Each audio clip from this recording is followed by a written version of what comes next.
speeches, or at least 10, I know that. His speech is project number 5, story number 5. It's about bringing history to life. That's the Does that mean anything? focus of the Just speech. number 5. Okay. Speech title is Abraham. Let's welcome Ken.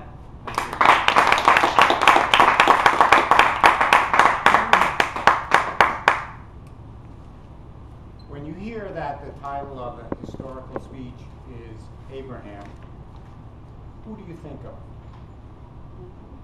Abraham Lincoln? Father. The Bible? Who? Bible, yeah. The Bible? Father Abraham. Father Abraham? Any other? Well, today's speech will be about another Abraham.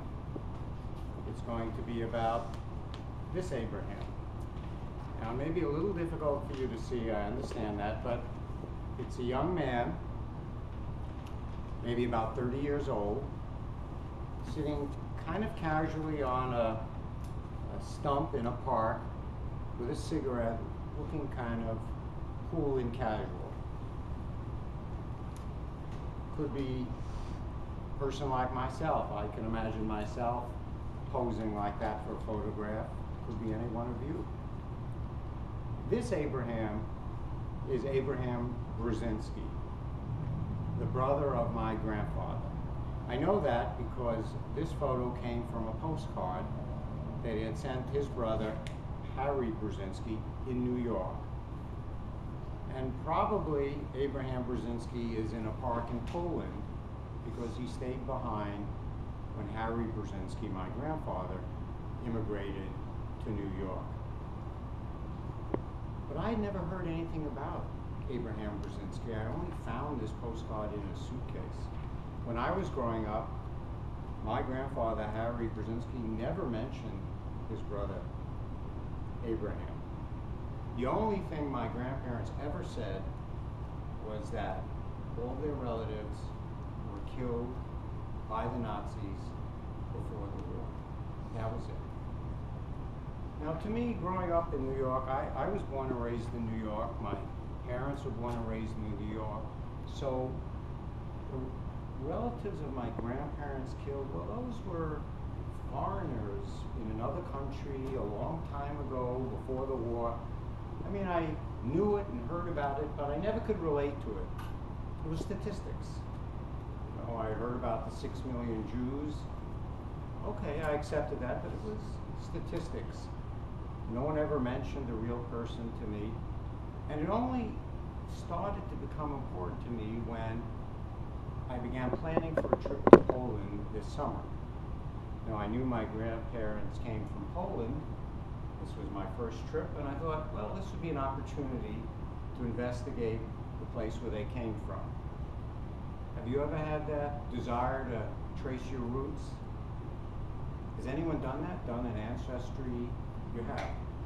So it's a common thing to want to do. Find out where your family came from, find out something about your family.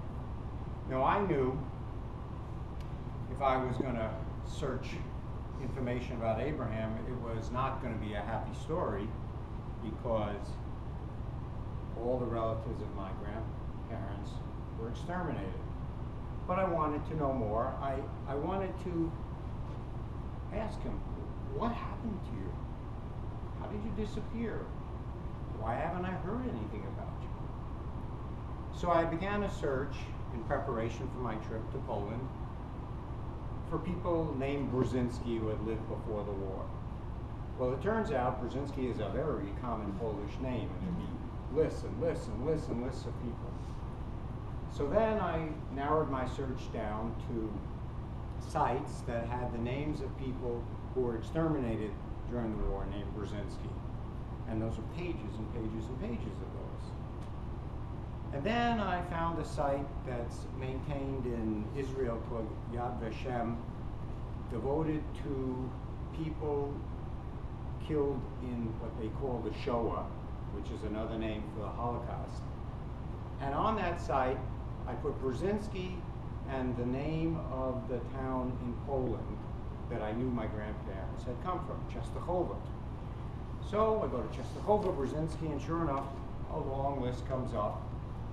And I'm reading, okay, Isaac Brzezinski, Kopel Brzezinski.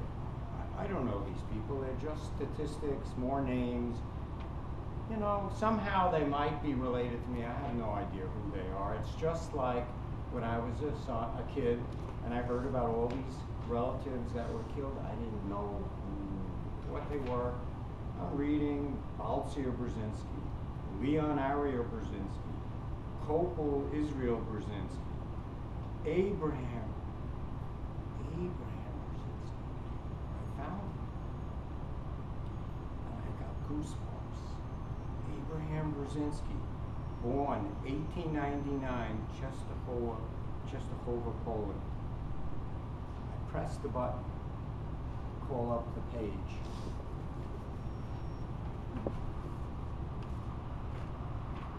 Abraham Brzezinski was born in Częstochowa, Poland in 1899. He was a metal worker. During the war, he was in Malines, Belgium. What were you doing in Belgium?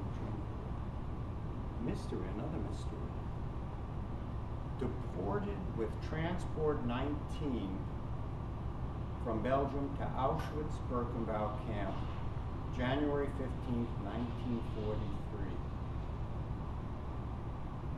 You might have seen those transports, those trains packed with people so tightly they couldn't move. Abraham Brzezinski transported to Auschwitz-Birkenau. You might have seen those photos of the emaciated people in the bunk beds or of the ovens. Auschwitz, he went to Auschwitz. Abraham was murdered in the Shoah.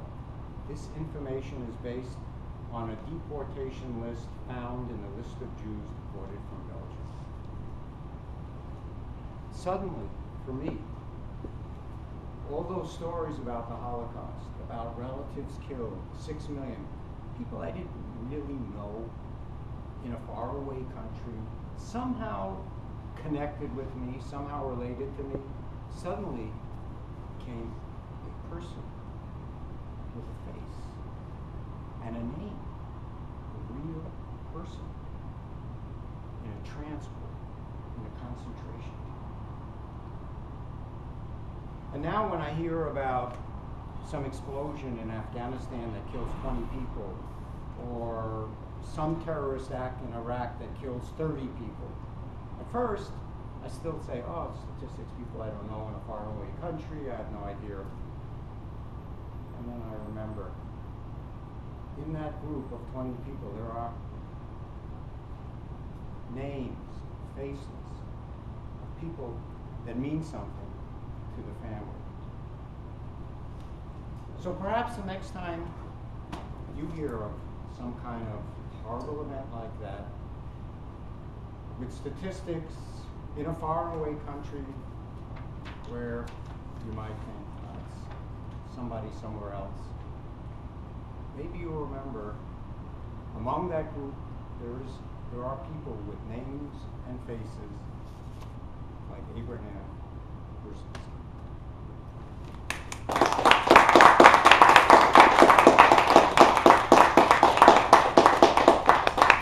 Thank you, Ken, for that very touching speech.